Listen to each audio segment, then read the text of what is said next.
জাতীয় ভোক্তা অধিকার সংরক্ষণ অধিদপ্তরের ঢাকা অঞ্চলের পরিচালক আব্দুল জব্বার মণ্ডলের নামে ভুয়া ফেসবুক অ্যাকাউন্ট ও ফেসবুক পেজ খোলায় থানায় জিডি করেছেন তিনি।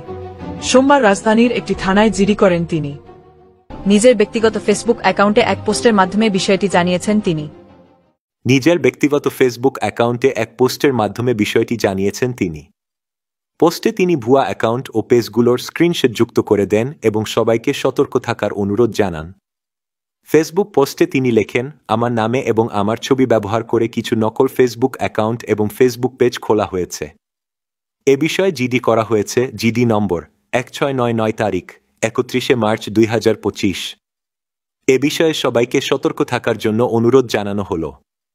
পরিশেষে তিনি লেখেন, তাকব্বালাল্লাহু মিন্না ওয়া মিনকুম ঈদ মোবারক। এই বিষয়ে জানতে আব্দুল জব্বার মণ্ডলের সঙ্গে যোগাযোগ করা হলে তিনি যুগান্তরকে বলেন, দীর্ঘদিন ধরে আমার নাম ব্যবহার করে একটি চক্র একাধিক আইডি খুলে বিভিন্ন ধরনের পোস্ট দিচ্ছে।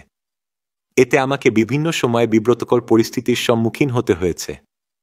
ভবিষ্যতে এ ধরনের পরিস্থিতির সম্মুখীন হতে যেন না হয় সেজন্য থানায় জিডি করেছি।